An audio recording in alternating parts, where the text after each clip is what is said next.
Happy Hi. Thursday. Apparently, we're funnier when we're together.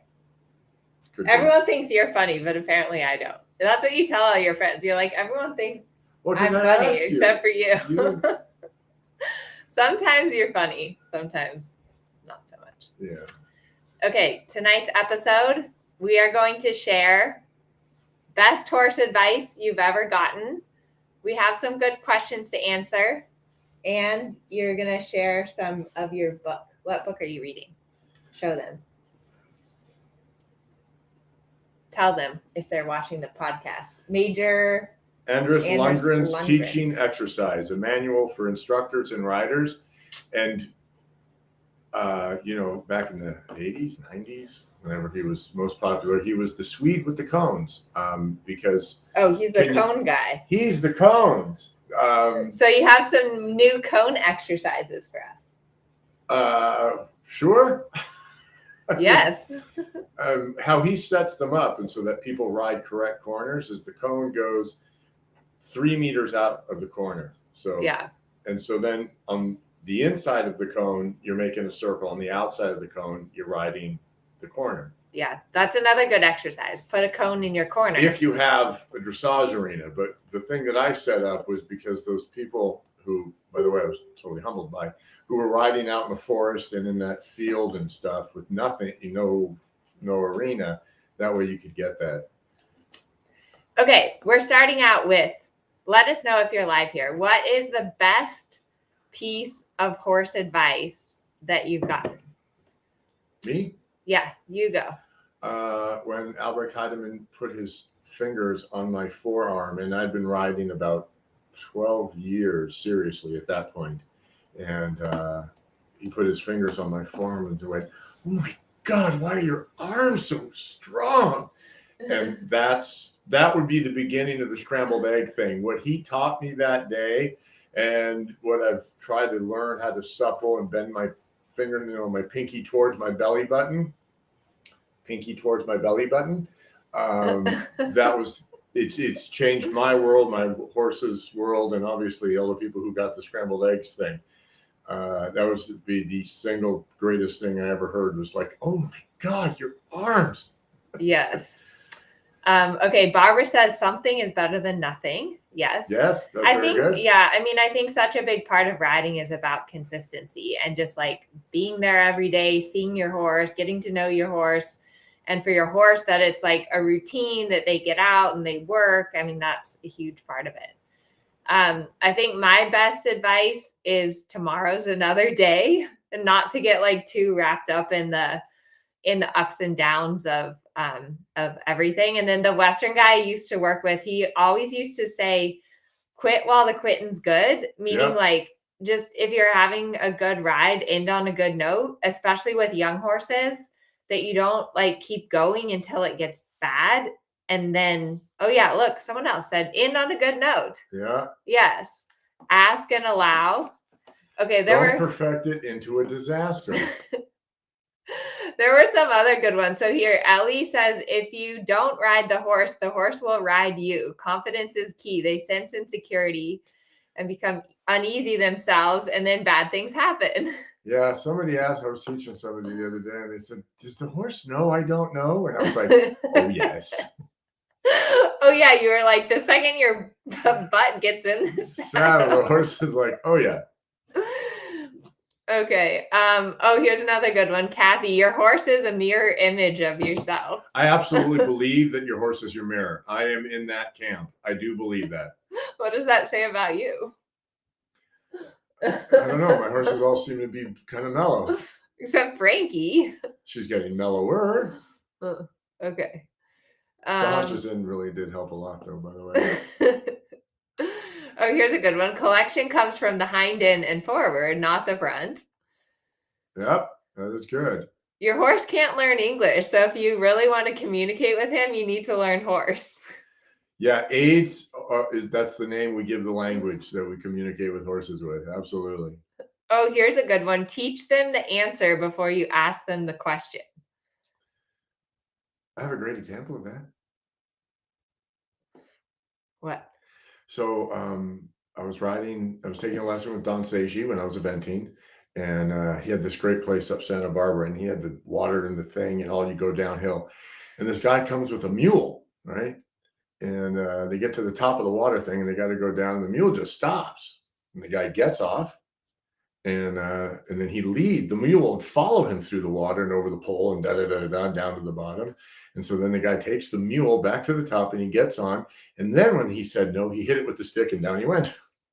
And you got to be fair. The horse has to know that he can do it before you like make that demand. Anyway, That's good.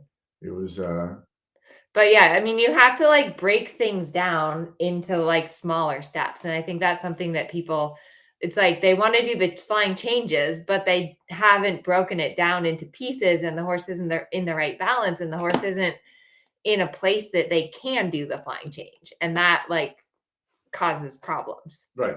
You got to set it up. Okay, this is funny. Deborah Carter, we know her. Don't do it, Deborah. Do not buy another horse.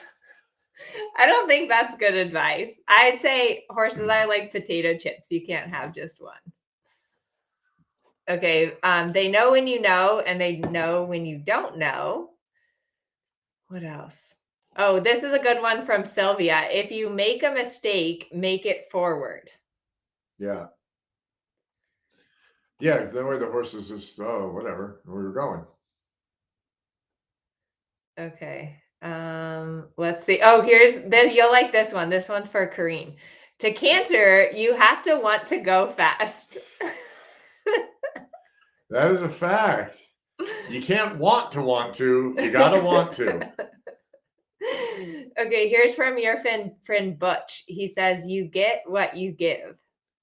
Ooh, yes. Butch, you rock, man. Here's one from Rachel. It's not the horse's fault. Miranda, ride the horse you have that day.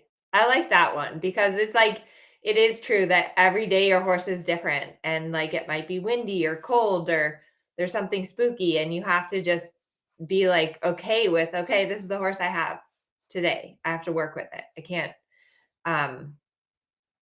can't change that. Take the time it takes, and it will take less time. Yes. What is it? No, it's let it take the time it takes, and it will take less time. If you let it take the time it takes less time. Yes. Be patient. Life is short. Buy the horse. Yeah, why not? I spent worse money than that. Oh, building on that from Diana, don't buy your trainer a job. Yeah, that is so true. No, please buy me a really nice young horse. I want another young horse in case anyone wants to buy me a job. Here's another good one from Gay. When you go on vacation, let your horse have a vacation too. Yeah, that is true. Okay. Those are fun though. Thank you guys all for sharing those. Okay, we have some good questions to answer tonight. So let me see if I can find them here. I have to find the good ones first. Okay, this is one from Vicky. Please, can you tell me how to work and mount safely with a cold-backed horse? Oh boy, I'm gonna even answer groundwork. And Yes. I don't even do a ton of it, but groundwork for that one. Get the cold back out of the horse before you try to mount the horse, meaning like lunging, bending, turning. You don't want to get on a horse when their back is all humped up and they're going to buck. And that's a lot of why they won't let you get on. Like I have a young horse in training right now, and before she was in training with me, they would just try to get on her and her back was all tight and she wouldn't stand at the mounting block and she was like backing up. And sometimes in Europe, they'll get on them in the stall or in like the concrete barn aisle. And like that's their solution for a cold back horse. And you can get so hurt doing that. Like we know a trainer that got on a horse in a stall and got really, really hurt. So don't do that. Do some groundwork. Okay. Janice, when you say the outside aids execute the turn, I think you were telling me that today. What is the outside rein doing exactly, please? Okay, so if you can't really feel it, you can think about counterflexion. Let's say we're going left. Counterflexion. Where's Pokey? Pokey is We've over lost here. Pokey. So this is, we think, okay, we want to be bent around the turn, but if you pull on the inside rein, they fall out, they leak out the shoulder. So the outside rein, and if you can't really feel it, take it and counterflex it a little bit and move the shoulder to the inside, because you've got to get the horse's outside front leg to move underneath his nose. Because if you just pull on the inside rein, oh, I'm going to turn, I pull the inside rein, then the outside front leg falls off the line of travel to the outside. And so you're not making the turn, the horse is leaking out of the shoulder. So if you can't really feel it, think almost counterflexion, maybe a little bit of counterflexion, and feel the shoulder move to the inside. Then, you'll start to feel better about bend and inside leg and all of that, but you really have to be able to turn the horse's shoulder with the outside rein. Yes. And it's important so your outside hand position, your outside hand can be near the withers, but your outside rein should not go across the neck. So you should not have an indirect rein aid. Like, you really, as a general rule, you should not use indirect rein aids. So your outside hand can be close to the withers, but it should not go across your horse's main line. And then you also want to support your outside rein with your leg. So like your upper leg, your upper thigh, a little bit pushing into the saddle to help turn the shoulder, and your outside leg a little behind the girth. Because remember that everything we do is mostly like seat and leg, and what you do with your rein is like the third thing. Yeah, your weight, and that's in this and book, looking. By the way, your weight is the biggest aid you have. Yeah. Like if you want to turn, the first thing you do is look there, turn your shoulders there, put your weight there, close your outside aids, your outside leg, and then your rein. It's not like you start the turn with your rein. Right. That is really a good point. Your whole body has to be involved with that. Okay, Janice. Okay, Amber. How to establish a happy contact with a horse that braces and immediately becomes very heavy on the forehand and hollow. Under saddle only, very supple and light on the ground. So she's done the groundwork. The horse braces and becomes heavy. Transitions and leg yielding. You think about a teeter-totter, right? So if it's on the forehand and heavy, it doesn't have any, it's not taking any weight behind. So if you make the transition down and then start again, and it starts to tip, make the transition down. Then if you don't have access into the rib cage, you leg yield transition down and you get the inside hind leg under. Yeah. Yeah, because whatever you feel in your hands, like if your horse is heavy or stiff, it's because of what's happening in their back and in their body, like, and what their hind legs are doing. That's what you feel in your hands. So that's when you need to go to like leg yield or transitions to get the hind end more under and through. And so if you're feeling, the more weight you feel in your hands, the less weight they're taking on their hind legs. And so you can't pull your way out of that problem. You got to ride briskly forward into a transition. Okay, look, someone wrote on Facebook, if my weight is my biggest aid, can I eat more cookies? I'm going to say yes, because I love cookies. Oh my gosh. It definitely is an advantage at times to have a little more weight, because like we have this huge horse at our barn. He's like 18.2. And yeah. I was trying to ride him for a while, and I was like, I cannot ride him. You would just put his head down and like pull and go. And I was like, there's no way. So that's why Herman is now riding him, because I need an extra 100 pounds. And part of it too is that somebody explained to him how big and strong he is. Yeah. And that's never a good idea. You never want your horse to know how strong you're not. Yeah. Just don't teach your horse how strong you're not. It's just not a good idea. Okay. Stephanie, I struggle with looking up. Any advice? Take a lesson with Herman. He'll yell at you a lot until you look up. Ride in traffic. Yes, that too. Ride with other people in the arena and you will look up. It's just something you have to be on yourself on the time. You just have to bring it to your conscious mind. And yeah, if you're riding with other people, you will look up because you don't want to wreck. Okay. Next question is from Patty. I've been off for 6 weeks. How should I bring the horses and me back to work? They're out in pasture. They've been in regular work prior to this 4 weeks. So if they've been in pasture, that's good because they've been moving around. So it's better than them like having been locked up in stall rest. But definitely, I mean, I don't know. I think you always start with the basics. Like depending on the horses, if they need to do some groundwork and some lunging, that's good place to start. And then you just start working up the training scale, rhythm, suppleness, connection. Yeah. I mean, I would, do lunge. And then when you start to ride, you got to give them some lock breaks, fairly often because they're not really that fit. But I lunge them first, kind of get a feel for how they look and go, oh, that looks like I could ride it. Or that might need a couple more minutes. And then I get on. Yeah. Okay. Here's a good question from Lori. How do I fake being stronger than my horse?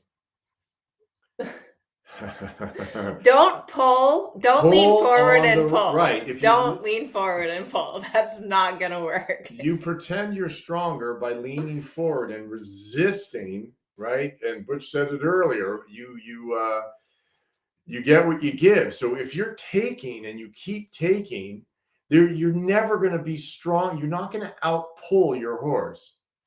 No. And so that's how you fake it. That's how you fake it. When you start to resort to strength to get anything done, now you're faking it. No, but yeah. So if we're not stronger than our horses, so how do we make them think that we are? Is by no, because you're not trying to teach the horse that you're strong. You teach it what the aids mean. The leg means go, the rein means stop, and you don't use a tremendous amount of strength. I mean, you have to be physically fit. You can't, not be in control of your body, but the aids mean something. And, you put them on the lunge line and you get them to a quiet state. You get them and you do the groundwork and you get them to a quiet state that they accept the aids. Yeah. And I think that you can't get into like a fight or a tug of war with your horse. You have to be smarter than that. So you have to break things down. You have to do smaller transitions. And then one other thing, if your horse is strong and you can't stop it and you can't pull on it, turning and bending and shoulder in, inside leg to outside rein, anytime that you put a torque on the horse and you turn it, that allows you to quote unquote be stronger and more effective than just pulling back on both reins. Because then straight. You have leverage. Yeah. Right. If you turn the horse's head, then you've got leverage. And also for all of you guys, when you do use your reins, you have to always think about your seat first. Sit back, tighten your tummy, and then use your reins. Because if you're just trying to use your bicep muscles, that's not going to work. But if you put your whole body and your upper back and your core into your rein aid, then that is going to be a lot more effective. Right, because then you sit in and your seat, right, that directly talks to the hind legs. Yeah. Okay, Shari, do we believe in side reins? Yes. But I think it's really important that you introduce them correctly, because if you have a horse that doesn't understand the contact at all and you put on really tight side reins, you can get in a lot of trouble. Yes, they will flip over. So you start with them super, super long. Yeah. Well, and then start to. Yeah, but I start first, for those of you guys that are in my groundwork course, I start by, you have to teach your horse to bend side to side, to give to the pressure of the bit. And then usually I do some turn on the forehand. And then usually I start by just putting the outside side rein on first and getting the horse to step into that. So yes, side reins are a very good tool, but they're a tool and they don't replace the feel because they're fixed. And so they don't replace the feel that you can give when you're actually holding the reins. And you're different. But for me, when I start a young horse, I don't put the side reins on until after I've ridden them some until after they kind of start to understand the contact. That's just me though. Okay. Let's see. How do I join the live sessions? Yeah, okay. Okay, Callie, I'm having a bit of trouble coming back from the canter lengthening to a working canter on a straight line. We were pretty successful doing it on a 20-meter circle, but for some reason, he either completely braces against me or disengages in the hind end when I ask for the transitions. Sometimes using a little shoulder in helps, but not always.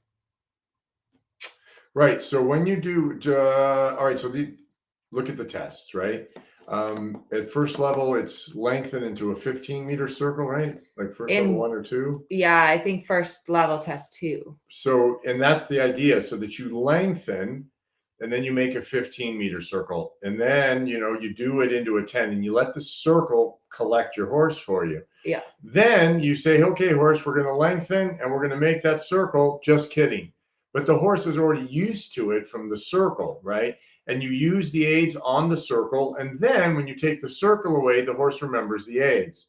And that's the progression of that. So make that, instead of doing a 20, go 15, go 10. When you feel the horse start to come back to you, then you can go on again. Yeah, but I also think that you have to be mindful of when you're like going forward into your canter lengthening, if your horse stays like honestly balanced and uphill and engaged, it's going to be a lot easier to bring them back. And a lot of times what happens with a canter lengthening is people get to the long side and they're just like, go, right. And then boom, on the forehand they are. And the horse gets all strung out. And so then that doesn't when work. you try to collect the horse, you Yes. can't. So it's better off. I feel like you have to kind of balance how much risk you can take there and be able to bring it back. So it might be that like you could go bigger, but you're going to lose the balance. And so you need to like go a little less so that you can keep your horse uphill and packaged and then be able to bring the horse back. And then the other thing you could do is not as long also. When you're practicing it, feel it go 15, 20 meters down the long side, and then already bring it back before the horse has a chance to do what she just described. Yeah. And also remember that when you're collecting from the medium canter or the canter lengthening, it's kind of like downshifting in your car. Like a lot of people, I think, just like hit the brakes. And you've got to think about your half halt. So it's like half halt when the mane comes up, half halt release, half halt release, half halt release, shoulder force. So it's like kind of incremental, especially at first level. When it's like the first time that you're doing that with your horse, let it take a little bit more time. But yeah, I think that's one of the hardest movements in first level. For sure. Is coming back from canter lengthening. Because the horse goes wee, and then you're like, oh boy, right, and you're on the straight line, and technically at first level the horse isn't collected yet, so it's it's just managing, I think, what you and your horse can keep together and manage. And I think that's one thing that's tricky about showing is kind of knowing like, okay, here's where I can get a few extra points versus here's where I need to just take the safe 7, right? And maybe I can't go like. Maybe, if you like you said, you can do it on a 20-meter circle. So you can go more on the 20-meter circle and build that strength. But when you're in the show ring, you need to keep your horse on the aids, and you want to always give your horse confidence in the show ring. So if you go like 1,000 miles an hour down the long side and then you're all out of balance and your horse is frazzled and you're frazzled. 3 movements before you get it back. Right. That's not helping anybody. Yeah. So are you going to read us a story? A book? Oh. I thought you were going to read us an excerpt. Okay, here's one from Noreen. She says, I tried Herman's 20-meter circle exercise with 8 cones, going through 2 cones at a time. It was a totally different ride. Easy, smooth, and round rather than stiff and not bending. What makes the difference? The circle or my focus or something else? Okay. The things that you do to get from point A to point B, right? So you're at your set of cones and then you focus on that next set of cones. all those little things where you change your body and you turn and you focus and your weight shifts, all that has meaning to your horse. And when you don't do those things, when you don't see the line of travel, when the horse can fall off the line of travel, when you're not making that a little bit of adjustment, then the horse isn't really on the aids. If, for example, you're walking through the mall and you're not paying attention to where the people are, you will hit them. So how is it that you can navigate through a shopping mall and not walk into people? Because you see the people, your body makes adjustment, your foot moves and do, and you get there totally in balance without even thinking. And that's what happens when you're totally focused on that next spot, right? Your body subconsciously starts to move and your horse goes, oh, that's what you wanted. That's that in a nutshell. Look, Mariano, your cousin from Argentina. Oh my God. Say hi to Mariano. Hola, chick, yes, es. We have people all over the world. Let us know where you're watching from. If you're tuning in. Those are my cousins in Argentina. That's what I'm Her mom's from Argentina. So yes, we were very excited during the World Cup. In case you guys watch football, soccer, very happy. My family and I were all yay. So anyway. Are you going to read us a story? He's just got a couple of things. Now you guys all get to know how old I am because my eyes are going.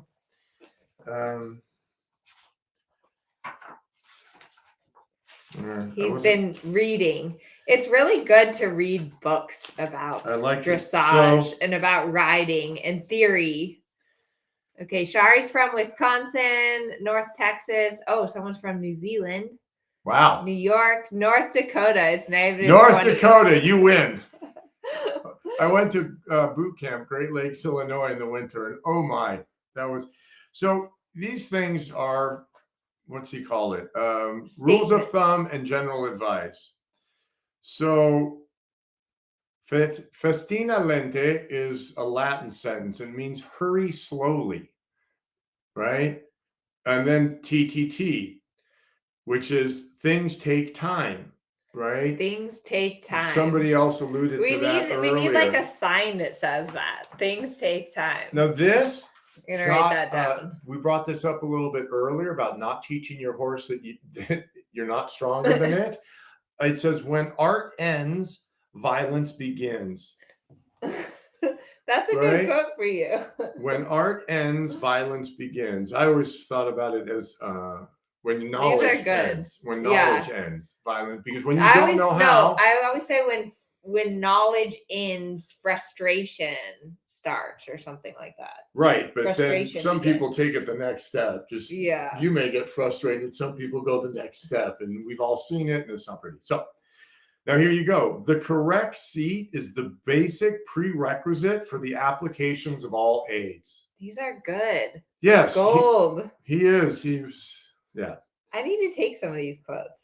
And then the weight aids are the most essential and most influential ones, but also the most subtle and least noticeable, which goes back to answering that question, right? When you're looking at the cones, you're changing your weight. You're adjusting your body. You're moving around because you see the cone and your body knows how to move. Okay. And so that's what makes it the big difference because you used your weight aids. He said it better than I did, and just so you know, I don't know that I've ever had an original thought. I've gotten to train with really, really fabulous people that have taught me a ton. Wait, someone wants to know. It's Major Anders Lindgren Teaching Exercises. That's the name of the book. Everybody got it? Major Anders Lindgren's Teaching Exercises. He used to come do clinics here? Yeah. 79, 80, in there somewhere. Before I was born. Yeah. And so he wrote this book way back then. And so here you go. And this is the other one, which you had said earlier, right? The reins are primarily of a regulating and explaining nature. They must always be accompanied by forward driving aids. The use of the reins must always be prepared by forward driving aids. You had said that earlier. And these are just little things to keep in your mind when you ride because they're vital. Anyway, yeah. So I do every once in a while. I'm like, oh yeah, I got to read that again. And It's this good. book has a lot, and the cones come from him because the cones are hugely helpful. As You got, should the start guys, a book club with our people. we could do that. I like to read. That would be fun. Or we should just start reading like an excerpt every Thursday. We could do that. That would be good. So anyway, that was the inspiration for the cones was this. And then I adjust the cones. He's got, if you look at the book, he's got it set up so that you mark X, you mark the corners, and then you mark the quarter lines at the center line. And that way you always are making accurate figures. Because right out of Pajaski's book, the accuracy of the school figure is paramount to training of the horse. Goes back to the question about the circle. If you are accurate, if you are looking and you're accurate, your body is making these adjustments and your horse feels that. So anyway, that stuff's just awesome. Anyway, it's just such a great feeling. And then when that happens, that's the best. Your horse and you getting together, it's kind of cool. Yes, it is. It is cool. So. All right, everyone. We'll be here next Thursday. Are you coming next Thursday? Oh yeah. Are you gonna have our whiteboard ready? I'll have the whiteboard ready. I'm gonna make that, and I'll put the cones in it, and then you guys can see, right? Because I'm gonna measure that out on the whiteboard, and get the letters and everything, and then put the cones with the distances. Yeah. So for those of you who have dressage arenas or are about to build one, you'll know where to put the cones. Because next week's YouTube video that's coming out on Wednesday is part 2 of Herman's cone lesson with Kane. So don't miss that on YouTube. Okay. All right. Good night, everyone. What's for dinner? Someone's asking. I don't know. We're going to scavenge. I had ceviche, actually. Our groom made a ceviche, so I had some ceviche. Yeah. Probably nothing excited. Yeah.